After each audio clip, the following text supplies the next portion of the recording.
CGI, or computer-generated imagery, has very much ingrained itself into modern cinema. Whether it's been utilised for behemoth action set pieces or tiny tweaks that couldn't be performed on set, chances are the films that you've loved that have been made in the last 10 years have utilised the technique to some capacity. Yet now, there's rumblings of doubt in the film community.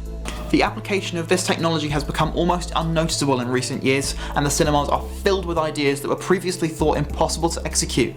But where can we go from here? Is it possible we've hit a roadblock?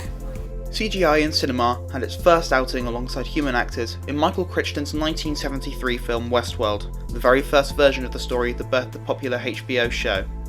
Ever since then, the medium has exploded from an experimental, if janky practice, into a storytelling crutch, becoming the backbone of cinematic experiences of all genres. We're approaching an age where de-aging is impossible to detect without prior knowledge, and where we can build 3D models from the ground up to look exactly like human people. And while this is incredible and putting visual effects professionals into work across the globe, the creative side of the practice could be grinding to a halt.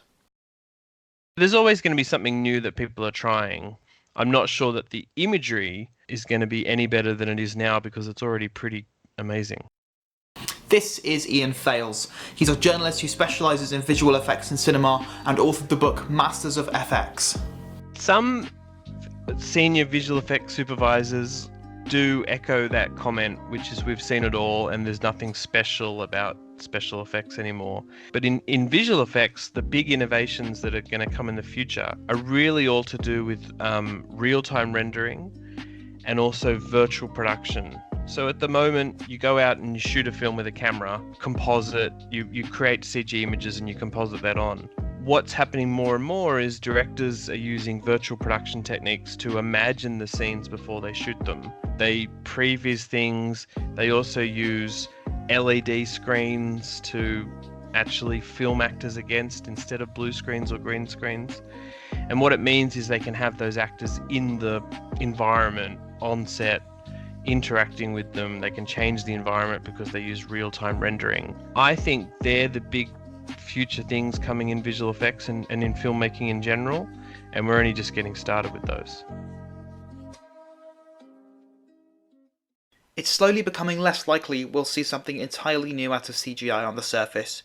There's surely some refining to do, and a couple of things we might get to see in the future, but most of the innovation yet to come could, as Ian mentions, lie behind the scenes. This could make things so much easier for pre-production, and so much easier on studios and directors. Pre-production could be loads more cost efficient, huge explosive scenes could be so much less time consuming, and filmmaking as a whole could be so much easier. And really, that's more than we could ever ask for.